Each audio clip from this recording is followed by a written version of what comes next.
World's Best of Roanoke show. Music, comedy, and conversation featuring HB, the Honey Badger. Honey Badger don't care. Now, on with the show. All right, HB, it's One Love, one music festival we've got to go to this weekend. It's going to be Saturday, June 1st, Wasena Park. It's the Lazy Man Roots and Reggae Fest. Huh? Yeah. All right, we just happen to have a couple of members of the Lazy Man Dub Band here with us. I'll let you introduce them. Okay, well, let me let these guys, there's two of them here, we'll let them introduce yourself. We'll start with you right here across from me. All right, I'm Justin Pinckney.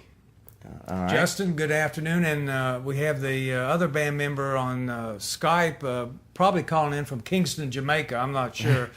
But go ahead and see who that is. Yeah, I'm Adam Beason. Yes. Hey, Adam. Nice to see y'all. Now, the festival's coming up, the Lazy Man Roots and Reggae Fest. Now, how long has this been going on? This will be the fourth year in a row that we've put this on. It started back in 2015. And we've done it the previous 3 years down at the Village Grill there in the Grand Village area. And this year, for the first time, we're moving over to Wasena Park. So a much bigger venue. Exactly. Mm-hmm. Very nice. All right. And then you guys have been around as the Lazy Man Dub Band. How long has that band been around? I know I came in 09, so it's been at least 10 years. So you know how it goes with bands. Things get a little foggy here and there. So, but I think we settled on about 10 to 11 years now. The way that all got started was Chris and Wayne were playing together in a previous group, running around the East Coast and a little over to the Midwest. And that, they wanted to set up something a little more local. And I was living in an apartment not far from where Wayne and Chris were living. And so we'd be sitting there having drinks over at the Village and just hanging out, And I guess they noticed that I had a van full of equipment. They said, "Hey, you play reggae music?" I said, "Not yet." They said, "Well, we'll teach you reggae music." And so about 11 years later, here we are putting on our fourth reggae festival. My word. Okay, so it's going to be Saturday. It's going to be at Wasena Park. Tell people what to expect when they come over there. Yeah, we're going to have, it's going to be, the good thing about this event, it is very family friendly. It's a lot of the gigs we get, as you see here in town, or later. But this one actually starts in the early afternoon. The gates will open about 3 o'clock, and it'll go into around 10. We're going to have some food trucks, barbecue, Mama Jean's. We're going to have, some Jamaican jerk. We're going to have vegan options for everybody. There'll be a beer truck, plenty of space for field games if folks want to bring that out, and bring some chairs. In the past, we had done it at Village Grill, so you had the asphalt there, so it was a little hotter. So now this will be a lot cooler. Very conveniently placed between the baseball fields and the playground. They're right in the middle of the park. So it should be a great event. We're going to have we'll kick it off with a DJ around 3:30. All right. After that, we'll have soul acoustics. That's JoJo Stockton and yes. Stu Brown? Yes, They'll kick it off. So part of the reason I, originally kind of wanted to call it Roots and Reggae Fest is so you can kind of blend in. So obviously our core is the roots and reggae, but we've historically brought in a little bit of soul or funk to kick it off too. And then, we also have the DJs in between. Music Road from Floyd brings a real unique Caribbean sound. The key members in that band, a couple of those guys grew up in Key West area. So they got some reggae and Caribbean influence, high energy, some horns as well. And then we'll close it out 8 to 10 with one of our brothers, good friends, the Ambassador. You knew him previously from The Seed and all of his and all of the great work he's done. We'll back him up as a band to kick it off, our part of the show, and then we'll have lots of guests like the brilliantly sounding Rihanna Roper singing with us, Emily Africa, will sing some tunes with us. I'll sing a few tunes, and right. our horns will get going. So it's going to be a full fun time. Yeah. Well, how many guys are in y'all's band? What's the whole all the instruments and everything? What are we up to, Justin? About 13, 14? Yeah, we once, I'll say this is a funny story. We opened for the original Wailers in Martin's downtown years ago, and that particular gig, we actually had 13 members on stage. Wow. And Jason Martin called us the Lazy Man Dub Orchestra. And we typically we come about 9 strong, where we can bring in Rihanna and keep her there the whole time as much as possible with her vocals. We'll have 2 trumpets, John Stump, Ernie Freeman, Joel Stopka on trombone, myself on vocals and tenor, Chris McCorkle on bass, our buddy here that's Skyping, Adam Beason on guitar, and Drummy Wayne, on drums, and then Josh Brima plays keys with us, and we've had other folks sometimes double keys and guitars in there too. So that's the core group as we currently sit. Man, that's you. all-star lineup. Adam, I was telling you and Justin earlier that my foundation in reggae was probably Jimmy Cliff, the Harder They Come soundtrack, and Toots and the Maytals, Funky Kingston. So when you guys, the Lazy Man Dub Band, what kind of music or reggae would people maybe pick up in your music? Yeah, when we first jumped into it, we were doing just that. We were jumping on that early roots reggae. A lot of Toots, Jimmy Cliff. Of course, we had a bunch of Bob in there. I think that was initially the most recognizable. And then as we got into it a little bit as a 3-piece, and I kind of come from a blues and roots background as it is, but I also like to get into the jam scene a bit. So I got really drawn into the dub style of reggae, where if you're not familiar with it, it's a lot of what you may have caught on the backside of a record, where the engineer takes his liberties with pulling out the vocals and sometimes the guitar tracks, putting them back in randomly. So what we attempt to do there is do that live, very similar to what you would see or hear, rather, from the backside of an album, where they considered it the dub section, where you take the vocals out. And so we started to get into that and started to stretch out a little bit. So what you'll get with a lot of our live show is you get parts of the original song that you're going to hear, and then we'll go into dub sections and smooth it out a bit, where it's just got a really great deep groove going on. And then we'll bring it back in, very similar to how you would hear an engineer or the producer doing, So we like to cut it up like that. Now, with our originals, we've put a lot of that same feel and vibe into it, where we use those same techniques to give you that authentic roots reggae tone.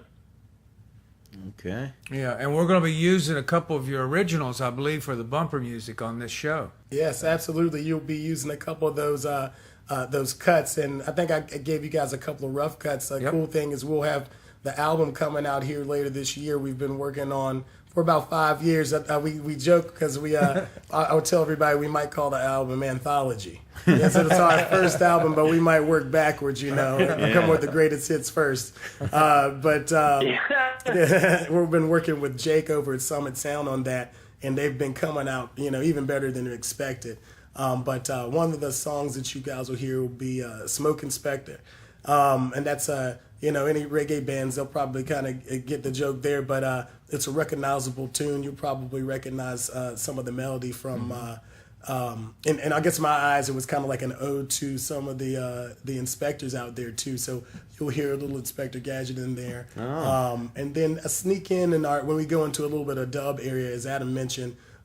For the older folks that don't date yourself, you might recognize a little Perry Mason in there too. So that's kind of an old ska style tune. The other tune I think that I sent over was Former Champion, and that was an original tune worked together. I came up with the lyrics, and then we kind of all came together and put the rhythm together. The lyrics, as you listen to them, it's about it's about us all. We all get old, but there's certain moments where we think we're still the champion. Oh yeah. You know, and then you feel your back and you feel your knee, and you realize you may be the former champion. We've all been there. Yeah. So this is your first album going to come out? Yes, it'll be our first album. All right. Exciting stuff. All right. Absolutely. Yeah. Yes. You mentioned ska. I remember a band, the Specials, but define ska. How does that differ with what you do? So a lot of times with ska, it was kind of part of your earlier reggae stuff. Like some of your toot stuff, you'll kind of get that vibe, that ska vibe, where it's a lot more like a lot more pumped up, horn driven. You know, I think a lot of the punk scene picked up on it too. So you get a lot of that nowadays. You can still go and find some great ska tunes and great ska bands. In fact, I think there's a ska festival up in D.C. It's held every summer, and but a lot of that comes from your early reggae, and so what we do with reggae is much more. I wouldn't say slower pace, but a medium pace to it, and it's got much more of a groove to it. You know, much more of your hip shaking instead of your foot kicking in the air kind of thing. Yeah. That's a good way to describe it, Adam. Yeah. Yeah. And then it sounds like then with the dub part of it, it's kind of like you're remixing it, but you include the you incorporate maybe something from Perry Mason or Inspector Gadget or any one of those things, and it kind of catches the crowd off guard. I would imagine. Yeah, absolutely. It's fairly subtle, but you'll hear it in there. A lot of times you hear those melodies that you can dance to, but you kind of put that ska backbeat to it, and then all of a sudden you kind of get to see it to a little bit of a different light. Yeah. Uh-huh. Well, look forward to that. Now, you guys play like regionally or just in the Roanoke area, or whereabouts could people find you? We'll take it anywhere you want to pay us to go. Oh yeah. Yeah, a lot of what we do now is a regional run.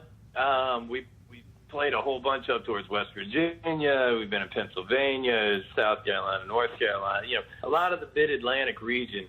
When we first got started, one of our first gigs was way up in the middle of New York. And that was one of the most fun gigs that I had with Wayne and Chris, because it was super early in the band's formation, and we didn't really know a whole lot about what we were doing. But man, people loved it up there, and they were really supportive and into it. Wayne's got a whole great story about mentioning to the bride of this particular event that if we didn't get paid, he was just going to take the wedding cake. At least we can eat. Yeah. We'll play for food. But rest assured, we all got paid and everything went really well. So much so that we can still laugh about it 11 years later. Well, I read a review on you guys, the Lazy Man Dub Band. They said you were exciting, you were entertaining, but you had an underlying message of love and harmony. And I know one of the posters I saw online was One Love for the fest. So tell us a little bit about your message. Well, one thing about, reggae kind of brings people together. And a lot of this, us playing together, some of us, we've met some of our lifelong friends through coming and playing music, not just, within this band, but, all throughout. With us, one thing with Lazy Man is we've always had an open arm.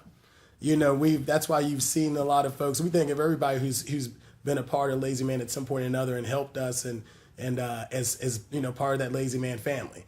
So we are one of those, and we like to think of ourselves as one of the favorite bands in town for a lot of the musicians in town too. And we often have had sit-ins. Wayne is a really, we always bring up Drummy Wayne.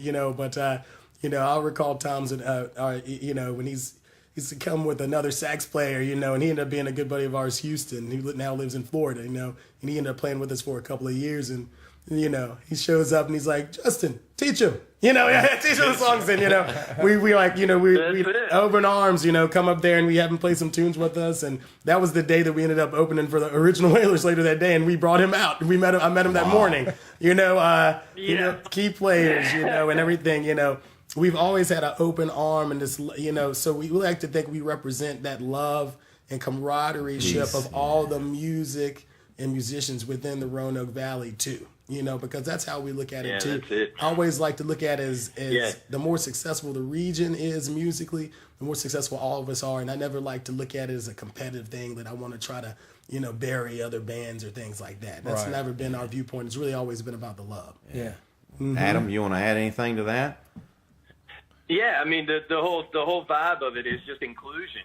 That the more people that you can get involved in it, the more that you're able to spread it out, and you spread that good message of love, and it helps heal your whole area. If you've got any issues in your community, in groups or cliques or anything like that, the best way that I've found to ever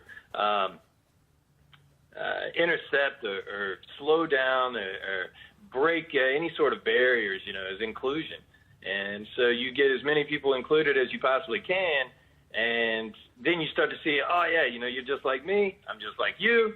Let's spread this thing out a little bit more. And the more that you do that, and that's kind of the amazing thing about music, right? Is everybody feels it in some fashion, whether you like reggae or you don't. In some form or fashion, it's still music, and you're going to feel a good vibe. And that's what music's all about. So with us, to be able to share that in our community and spread that out, and just watching that grow each year, just with the Reggae Festival, we see it firsthand and we feel it firsthand, and it just continues to get better and better. And that's what the whole vibe's about. That's the whole point of it. Well, speaking of that, you guys are going to be donating some of the proceeds to some local organizations. Here, tell us about that. Right. The nonprofit. Nonprofit, the Humble Hustle. So, and we talked about this a little bit earlier. So Nathan at the Village Grill, when we originally started, doing this, he really, when he's done events, he's always wanted to include a nonprofit.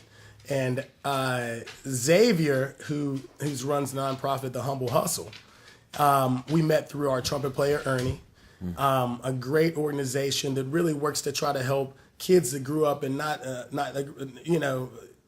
in maybe not the greatest area, they might not have the opportunities to get out and do things that really utilize their natural gifts and not hustle out there, right? So we've been able to last 2 years to give, I think, between $2,000 and $3,000 to the Humble Hustle from this Lazy Man Roots and Reggae Fest, which is going on towards gymnastic scholarships for young girls.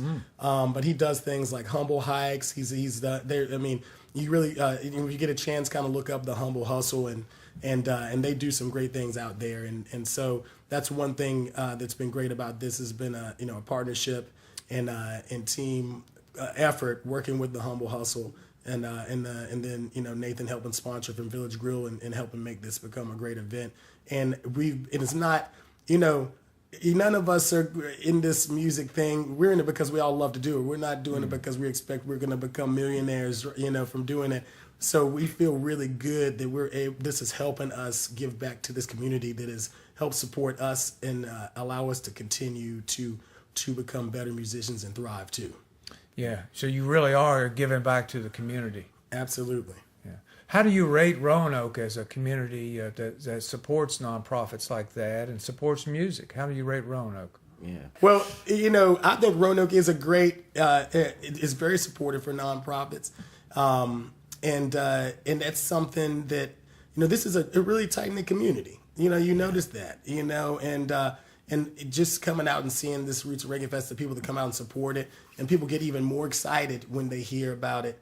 The musicians are excited to be a part of it because they know that they're giving back to the community. So it is. This is a community, and there's always more. And even if you do something well, right? Even if you're a good musician, you're a good writer, you're a good artist. If what a football coach once said, if you're not getting better, you're getting worse, right? So even though our community is good at it, we can always do better, right? Yeah. And so that's what we all want to do is continue to do that and support our community and whatever organizations are out there, nonprofit. The Sanctuary, for example, we've done some shows down there. One of my good buddies, 5 Point Sanctuary. We try our best to support them and always try to give shout outs when I get a chance, and they help support us too, and so on. And there's dozens of great nonprofits in this area. all you have to do is kind of look for them, and you probably don't have to look that far. Yeah. Well, And I would add to that. I mean, Radio Free Roanoke, man. Absolutely, it. yeah. Radio Guys Free out there, Roanoke. And, helping us out and growing the community and doing your thing. That just proves and shows, that there's so many people out there trying to continue to make it better, and it gets better. And every single person that gets involved in it has made Roanoke such a great place for what it is, for music and the way that it really is a change in the community, and we appreciate you guys for that. Yeah, there is 5 Points. I think the Spot. The Spot, yeah, absolutely. And there's plenty more. Y'all have played at the Village Grill. A lot of music places in Roanoke, and there's many more. I only touched on a few. we're here with Justin and Adam from the Lazy Man Dub Band, and we appreciate them being on T-Bone's Best of Roanoke show. Let's recap the fest again. It's the Lazy Man Roots and Reggae Festival, yes. Saturday, Wasena Park, Roanoke, Virginia, June 1st, roughly 3 to 10 p.m. Yeah. Now it'll be the $10 cash admission. Again, the proceeds help go towards the Humble Hustle, the nonprofit that we're working with. Again, feel free to bring kids, chairs. It'll be a great time. Games. They will have a beer truck too, which will also be cash. So keep that in mind. I think there's an ATM pretty close to there too. But it'll be a very fun time. It sure will. And besides you guys, the Lazy Man Dub Band, there'll be Soul Acoustic, there'll be Ambassador, there'll be the Music Road. Music Road Co. As well as what's our DJ from Richmond coming as well? DJ Stretch, yeah, he'll be riding up with. He'll be coming in hot on Saturday. Yep, and we also have a couple other DJs, Jay Martian and Shenanigans, that are great friends of ours that have helped support us and do DJ work here in the community too. So this is one of those times. It's almost like a family reunion. We do this every year, and really brings everybody together. Well, the weather's going to be good. You got a good forecast, so that's great. And it's going to be something I think I'm definitely going to, HB. I want to see you guys. You'll take the stage about 8, you say, right? Absolutely. All right, I'll be there for that. Now, as we wrap up, how can people find out a little bit more about this event, website, or anything else you want to highlight? Well, I know we've got an event out there. You can find it through the Village Grill. We've got it through our Facebook. If you look up Lazy Man Dub Band, you'll see it out there. Event on our page as well. We have an Instagram. We'll have to make sure that's updated. I think that's Adam's Adam's baby. Yeah, and so it's out there. And we do have we're working on the site, of course, too. But that'll be the main way to get information, and we're putting real time information there if anything changes on the event on our Facebook event. So that'll be the best way to find us.